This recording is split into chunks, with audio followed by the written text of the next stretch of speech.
Anti-dynasty law, di ba? Sige. Ano sa tingin nyo ang dahilan bakit isa ang anti-dynasty law sa priority bills ni Bongbong Marcos bilang paghahanda na ba ito sa 2028? Ito. Sino-sino ang masasagasaan ng panukalang batas na ito? Papasa kaya ang panukalang batas na to na maraming mambabatas mismo ang kasali o may koneksyon sa political dynasty? Partner! Maraming masasagasaan. Pero siguradong marami rin ang hindi sang-ayon rito. Ito, unang-una. Ito, sa akin lang to, partner, Walang ibang gustong sagasaan si Mr. President dito sa anti-dynasty law na ito na gusto niyang gawin, mga partner, kundi ang mga Duterte lang. Maliwanag yan. Sa Davao City, alam namin, kami mga taga Davao, Duterte lang talagang ibinuboto namin.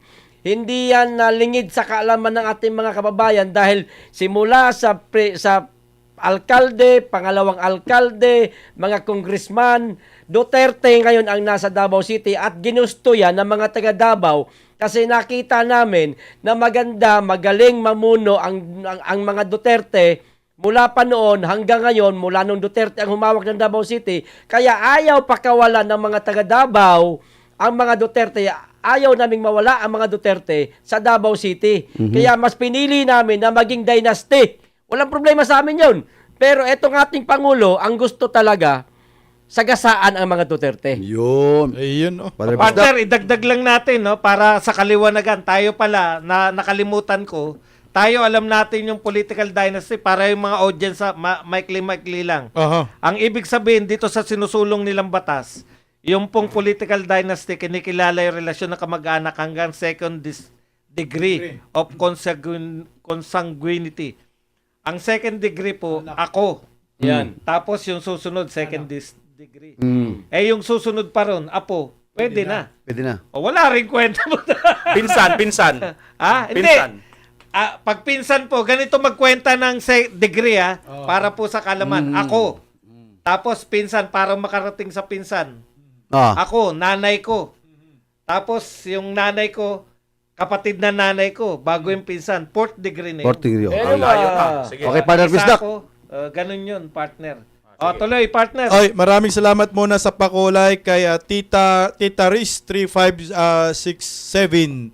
Glad to see you all, Berada Aguila. Oy, Partner, Tita Harris. Tita Baka Harris. nagpakape na malibay yung natin. Tita Harris. Tita Harris. Yeah. Hirap kasi dito, parang mga username yung lumalabas. Ang pangit ng ginawa ng YouTube, pinagdugtong niya yung pangalan Pinagdikit-dikit tsaka kaya hirap tayo. Hirap na hirap tayo magbasa. Pinagdikit-dikit nila. Anti-political dynasty, ano na ba niya to? Tawag yan? Anong tawag niya? Priority? Priority partner, Priority pero niya. hindi urgent. Priority pero hindi urgent. Yun. Wala rin pala to. Duga. Kumbaga yung pakitang ano lang yan. Kumbaga optics pa rin sa Roswela ho ito. No, optics. Wala rin naman din ang tatamaan sila dito, yung mga pamilyang Marcos eh. Correct. Bakit? Sa 2028, may boboto pa ba sa mga Marcos? Wala na. Nakakala mo. Huli. Kapul. Sa national level, partner, wala. Pero doon sa Ilocos. Baka wala na rin boboto partner eh. Maaaring wala na rin partner eh. Wala na rin, partner. Ganun. Ito yun. Grabe. O partner Dan, yun lang comment ko. Malapit na oras eh. Mahaba-haba pa. Haba pa yan. Mahaba pa. Actually, anti-dynasty law. Okay? Mukhang tama kayo, mukhang sa Kongreso hindi papasa ito. Dahil sa Kongreso, napakarami po ng mga politiko na ang asawa nila, mayor, yung anak nila, congressman, bla bla bla. So doon pa lang po mukhang hindi na po papasa sa sa Kongreso. Now, pag-usapan natin. Bakit nga ba nilalagay? Naunahan niya ako eh. Di ba? Nasa isip ko na kanina sinasabi ko na nga ba eh. Nagpapareho pala tayo ng isip? Hindi. Alam ko na, isip ko na agad ng partner. Bakit? Naglalaro na sabi ko, bakit ayaw na sa dynasty? Kasi wala nang Marcos talaga nalulusot. Totoo. Wala na. Isipin mo sa nangyayaring ito, kaya kung ako, presidente ako, pipirmahan ko to, tapos natatamaan yung mga kamag-anak ko, yung anak ko, yung sabihin nito, hindi pa tumakbo yung mga anak ko. Niloloko mo Oh. sarili mo. Parang kinekengkoy mo na lang yung paggawa nito. Pero again, ulitin po natin, ang dami pong dapat i-priority batas na dapat gawin dito. Isa kung pamimiliin ako kung alin ang political dynasty law o yung pagbitay sa mga magnanakaw sa korap ng bahay. Yan. Alam niyo, dalawa lang sa akin Mas kung ako tatanungin niyo, mas gugustuhin ko pa po maipasa Death penalty. yung death penalty sa mga politiko na magnanakaw. Lowest, even the barangay captain, na nagnakaw lang ng 1 milyon, kailangan ho mabitay. Kumpara naman ho rito sa anti-dynasty law. Partner BMR. Dahil dyan, kasi parehas na sila ng isip. Nag-research na po tayo dyan. Ayun. Yan. Ayan. At ito yung na-research natin. At ano yun? Ayan na. Base sa nakita ko, budol ito. Budol. Hindi ng research, ha? Tapos na kagad Isang yung- diretsahan lang. Kasi bakit mga kapartner?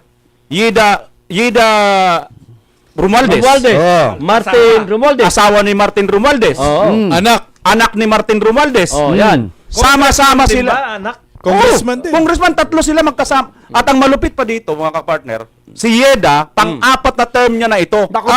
Which is bawal ito sa ating tinakdang konstitusyon. Ayun. Dapat 3 lang. Oo, kita niyo. Correct. 3. Sometimes, May, you must bend the law. Ayan. yun You have to be able to ang please the na-research. people. Kasama pala yun sa Bendalo. Ito na, mga kapartner, ang na-research ko. Oh. Ganito kasi yan, no? Una, bakit sinabing budol ito? Nakuha ni partner Bisdak yung isa, sinabi nga niya optics lang. Totoo naman. Bakit? Kasi hindi nila ito, although sinabi nila ito rito na priority, pero hindi linagay na urgent. Correct. Di ba? So ngayon, ano ba ang pagkakaiba, mga partner? Yun ang ni-research ko. Ano bang pagkakaiba ng urgent at saka yung priority? Sige, paliwanag mo Paliwanag sa akin, mo. partner. Yung priority siya na uunahin doon sa mga nakasalang na batas. Gagawing Pagkatapos ng urgent. Yung urgent naman, Agad-agad. bukod sa uunahin siya, siya yung nakasalang doon sa una, siya talaga ang uunahin plus dadaan siya ng tawag dito, may tanawag sila dyan, shortcut at isa pang tawag dyan, railroad. Ayan. Bakit kanyo railroad, mga Bakit? kapartner? Kasi yung mapapansin nyo yung mga train, walang stoplight, Walang traffic. walang traffic, dire-diretso yan. Ang tao, ang ibang sasakyan ang hihinto. So meaning to say, may sarili siyang daan. Railroad, may railroad siya. Oo, ganito ang ginawa nila, mga partner doon sa Maharlika Investment Fund. Ayun. Walang pwedeng Railroad humarang. nila ito. Ngayon, sabihin mo naman, sandali, BMR, kasi kaya naman nila ginamit yon yung urgent doon, dahil daw, mayroon daw pangangailangan sa economy. Di ba? Dahil, kaya mo lang, mga partner, bibigyan ko lang ng konting idea yung iba, no? Kaya pala hindi ito linagay na urgent, kundi priority lang, kasi daw, hindi ito pasok doon sa, kasi mayroong qualification, criteria dapat, bago ka maglagay ng urgent. Yun yung halimbawa, economic natin, kailangan talaga. Which is doon parang pumapasok ang Maharlika Investment Fund. Kaya yun, linagay yun as in priority urgent, di ba? Pero ang tanong, ganun naman pala, na yung Maharlika Investment Fund, in-urgent ninyo dahil mayroon tawag ng pangangailangan sa economy, bakit ang Maharlika Investment Fund ngayon, wala pa rin pinatutunguhan? Nasaan ang economy na nakuha natin sa Maharlika Investment Fund? Kaya dito ko ngayon sinasabi, budol itong political dynasty na to, unang-una, kung sinang tatamaan dito, sila mismo ang pamilya ng Marcos dahil anak niya, congressman, kapatid niya, senador, pinsan niya, mag-ama, mag-ina, magkakapatid, mag-aasawa. Paano masabi mong ano? Tapos siya pa ngayon magsasabi, priority. Kaya maliwanag pa sa sikat ng araw, isa itong pambubudol. Ngayon, kung ayaw mo sabihin tawagin budol, i-urgent mo ito. Yun. Yun. Partner, yung pinakamabilis na pagpapaliwanag sa urgent, as soon as possible. ASAP. Idagdag ko lang din to.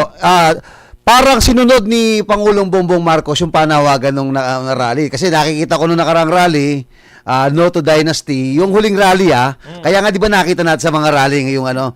Ngayon, mukhang ang nagsusulong nito, kaya aproban to, mga dilawan din yung nasa likod dito. Correct. Dilawan May po. nagsusulsul sa kanya. Malamang sa ganun. Priority ito ng Dilawan dahil gusto hindi lang po yung gobyerno nang bubudol sa atin, pati mga Dilawan. Correct. Bakit Oh. po? Kasi pinupunan natin yan, mga Duterte, na yung kayo nananawagan kayo ng anti-corruption. Hindi naman kayo nananawagan ng pananagutan sa mga tao. Correct. Tanungin natin to sila Risa Ontiveros, sila Kiko Pangilinan.